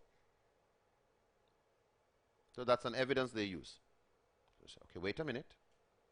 Umirtu an uqatilu nas, is that the same as Umirtu an aqtulu nas? You stop something. One is you are allowed to fight back. One is you go and aggressively handle. This is uqatil, is to fight back, not to go and initiate fighting. But when you say Umirtu an uqatilu nas, you mean nas jami'an, women, children, everybody? Is that what we see in the seerah? No. So who is nas? Nas is you fight those who fight you. That's what we see in the seerah. So you can't come, Umirtu an uqatilu nas hatta yashhadu an la ilaha illallah. Yeah, but it says la ikraha fi din. No more sulhu because of this hadith. How did the Prophet understand it? How did the Maliki, Shafi, Hanafi scholars understand this? Some say An-Nas there are actually the Arab pagans. Some qualify. What does it mean? Some look at the word uqatil to reciprocate fighting.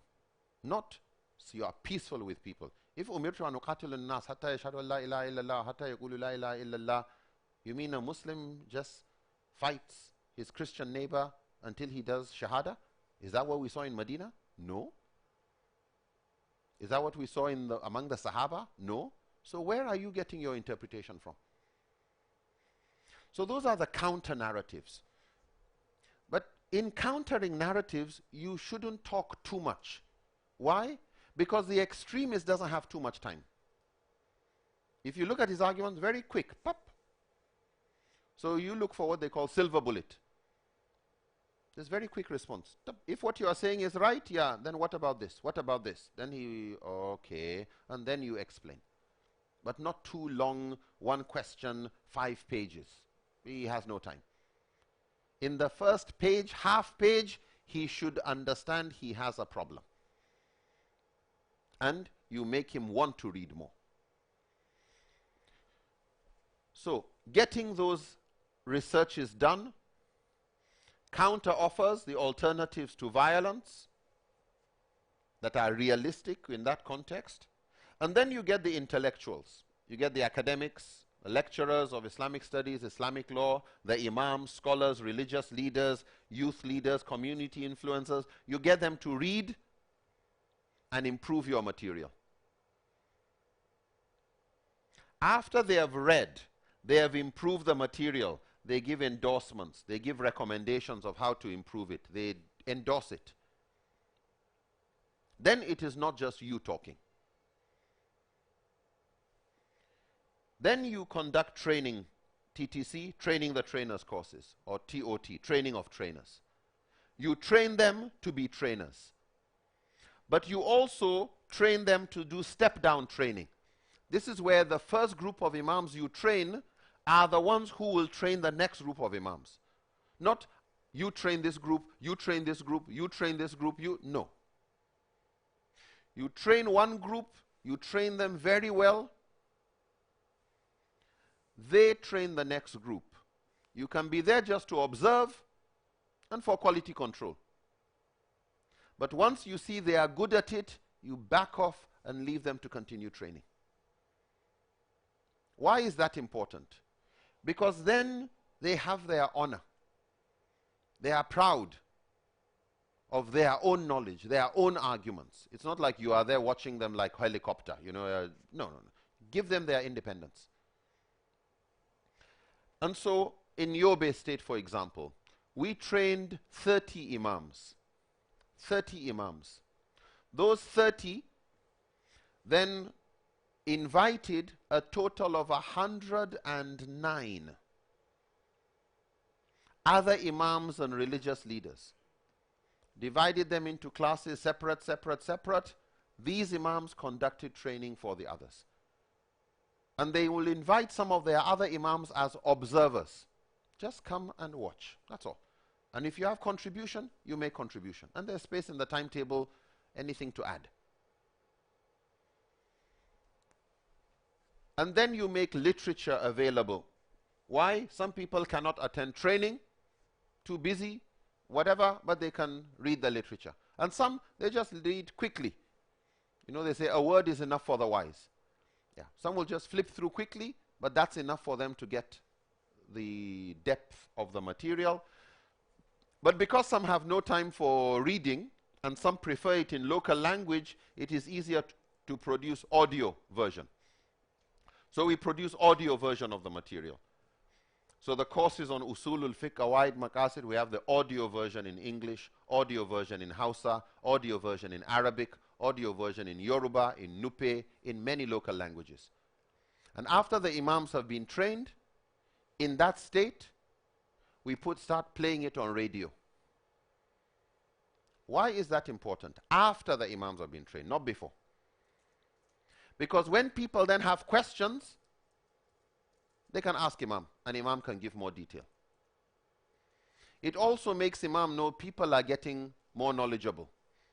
So the Imam takes his study more seriously. It puts a gentle pressure. After all the training, and you focus on the Imams and as many Imams as possible, after that you can leave them. They'll do the rest. Yeah, they will train their students. The youth will go on to social media. They will do radio programs, websites. It's easy now for it to get acceptance. Parent Teachers Association know about it. It's no more strange.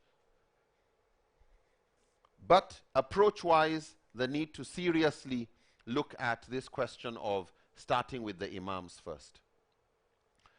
And starting with the critical thinking tools, the Sharia intelligence, Usul, Qawaid, Maqasid, and then Sirah. Sirah, very important, because Sirah is authoritative, is factual. It's not some tafsir. It's presenting what actually took place. It's not new. Everybody knew the Prophet went to Abyssinia. Sirah is not a new issue. But also it is simple. It is sticky. It's stories, easy for young people to remember. No need for too much ayah, too much hadith. No, just tell the seerah and somebody can visualize it. Easy for young people. And just get the fiqh of the seerah, the lessons out of it.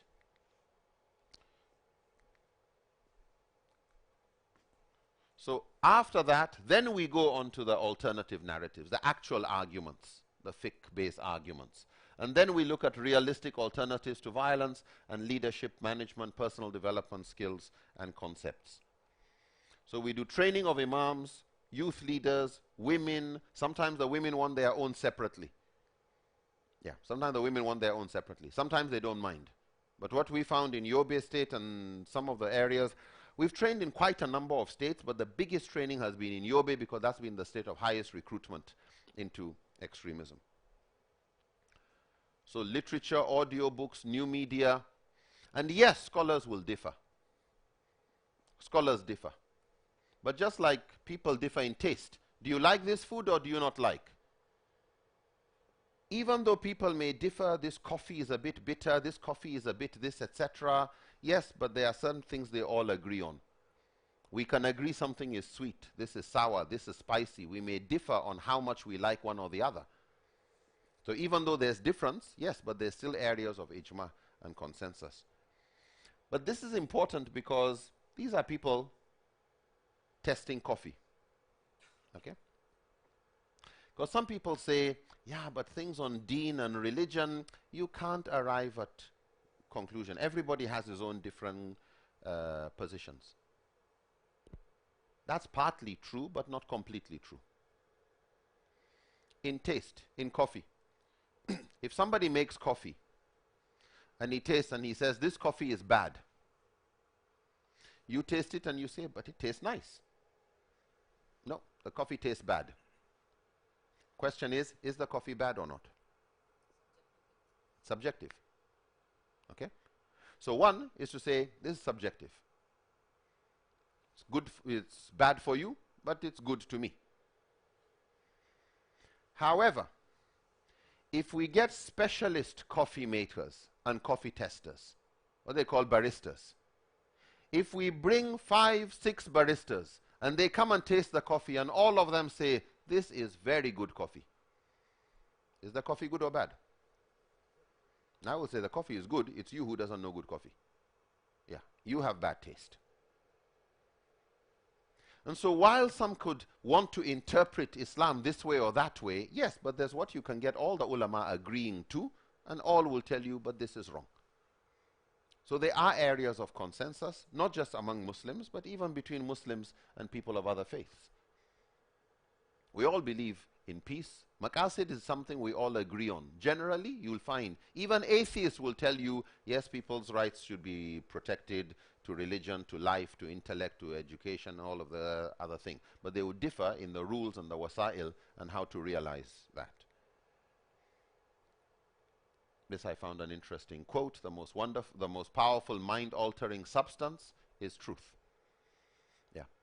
We found if you can help Muslims know the truth about certain aspects of Islam in enough detail, that's enough immunization. So, the old question we asked, how do you spot a counterfeit? How do you spot fake religion or counterfeit? Ibn Qayyim al-Jawziyah, a Hanbali scholar, I think summarized it in a very beautiful way. Of course, we've already discussed knowledge of usul, qawaid, maqasid, sirah. This is all critical. But we're bringing this quotation from Ibn Qayyim because it handles things in a very nice way. He says, the foundation of Sharia is wisdom and the safeguarding of people's welfare in this life and the next. That's the foundation of Sharia. Then he says, in its entirety, Sharia is about justice, mercy, wisdom, and good. In its entirety, it's about justice, mercy, wisdom, and good. He carries on to say, every rule which replaces justice with injustice, every rule which replaces justice with injustice, mercy with its opposite, the common good with mischief, and wisdom with folly, is a ruling that does not belong to the Sharia, even though it might have been claimed to be according to some interpretation of the text or qiyas or ijma or some other thing.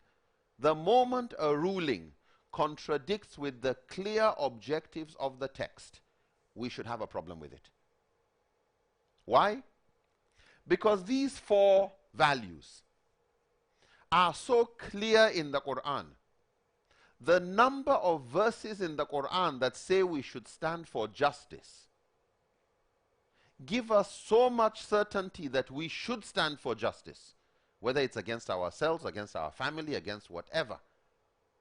We are so sure as we are that we should fast in Ramadan. We are so sure that we should stand for Rahmah. And the Prophet was a Nabiur Rahmah, that it is good to forgive. It's good to show mercy even to animals. We are as sure that that's a teaching of our religion as we are that Subu prayer is 2 rakahs. It's repeated again and again and again. And the same thing with mercy, the same thing with wisdom, the same thing with the common good, maslaha. These are like universal maqasid of Sharia. And so the moment somebody interprets a verse of the Quran or a hadith, puts together a combination that is the opposite of justice, or the opposite of mercy, or the opposite of wisdom, or the opposite of good, you should put the brake on and consult another scholar.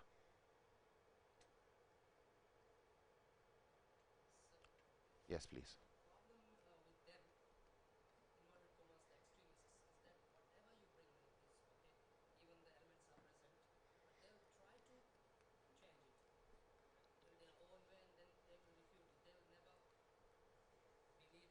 You are right. If you bring an argument for extremists, they will always try and refute it. What we find is they will try and refute it if they don't know Bodmas. Yeah, that is why Bodmas is important. Which is why in Nigeria the approach we are now taking is Vision 2030. Is to make Nigeria the most Sharia intelligent country in Africa. I mean,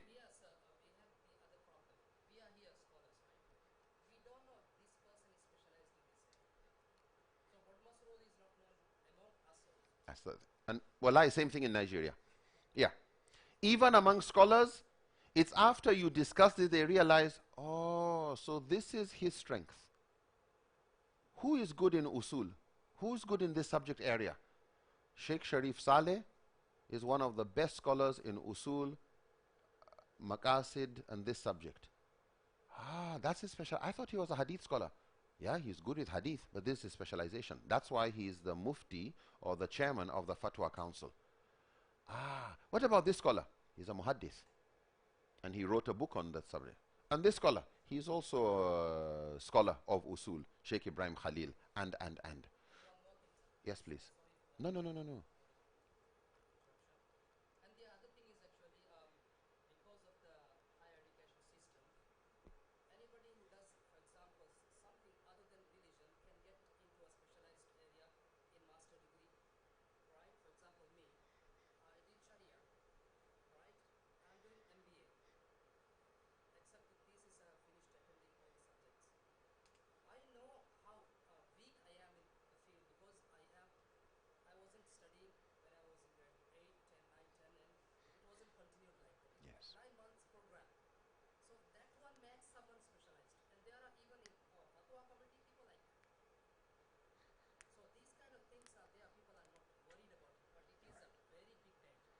I completely agree with you. And that is why I would suggest, before you focus on the, what do you call, the masses, youth, get the ulama sorted out. In Nigeria, what we are trying to do, this issue of Vision 2030, is to make Nigeria the most Sharia intelligent country in Africa. What does that mean? Can't do the whole country. About 100 million Muslims. We have thousands of scholars. Okay? Between now and 2030, we've got 11 years. Break the country and look at which is the low-hanging fruit. Which are the states where we already have scholars who are ready to be trained and who are ready to train. But also states where we have fund donors who are ready to support that training and the airing of things on radio. So for example, Niger State, where we live, the population of Niger State is approximately total of around 4 million people. Approximately 4 million people. We have 5 main cities. And we are aiming over the next 6 years, to train 700 people. 5 categories. Ulama and imams who preach, and especially those who talk during Ramadan and do tafsir, whatever. So ulama. Teachers of Islamic studies and Islamic law in secondary schools and in universities and colleges of education. Women. Women scholars, specifically. Heads of Islamic organizations. Youth leaders, Islamic da'wah organizations. And the last one, lawyers. Muslim judges. Alhamdulillah, among some of our trainers are judges. Yeah. Because among some of them are university lecturers. Among some of them are different categories of people. So we've been doing a lot of training over the years. And our own is, okay, how can we train a total over the next 11 years of 700 of this population in 4-day courses? Each group, 4 days. What literature do we need to produce? What seminars will we also conduct on this topic, on domestic violence? And how do we apply the knowledge of usul to contemporary issues, on issues to do with domestic violence, of issues to do with interfaith, of this issue, of that issue? But we don't do it alone. You can't do it alone. It has to be with the buy-in of other organizations. So we get Mulan, Muslim Lawyers Association of Nigeria. We sit down. This is what we are thinking of doing. Why? Because your work will be easier if these people know this subject. Good. They will help us in selecting the imams and the judges and this and that, etc. Form 1, Federation of Muslim Women's Association. They will help us in identifying female scholars and influencers. Women in Da'wah, another group. And, okay, when can we do the first training? In 2 months' time. How many people? Let's start with 30. No problem. Next one. So it's slow. It's step by step. But as you train, you start to uncover some scholars who are very good in this subject area, but nobody knew about them. Yeah. And once you identify them, you pull them closer. Please, we want you to facilitate in the next training program. No problem. One guy graduated in Usulul Fiqh. His PhD was in Usulul Fiqh. Master's degree in Usulul Fiqh. Medina and Sudan. Speaks Arab fluently, knows the subject back to front, etc., etc. He said he had heard of the course. He wanted to come and learn our method. He studied the subject area. Okay, you are welcome. He comes. He goes through the training program. At the end, everybody knows this guy is very good in this subject area. So when we were going to produce the audio in Arabic, we invited him. Please come and be part of the team. So it's a step-by-step approach. And I'll just end with this slide, that once you can help people appreciate that these are the maqasid. You know, when you say a child is healthy, you measure the temperature is good, 38 point something degrees, this is this, this is that. A fatwa that is in line with justice, mercy, wisdom, goodness, you know is a healthy fatwa. A fatwa that is in line with the opposite, you know has a problem. You need to consult. And that has been the approach we have taken in helping scholars identify the difference between a caterpillar and a snake. That's the end of that. And we've started the discussion. It's just to get to know your thoughts, your ideas, even suggestions back in Nigeria we would find useful from here. Yeah. Yes, please.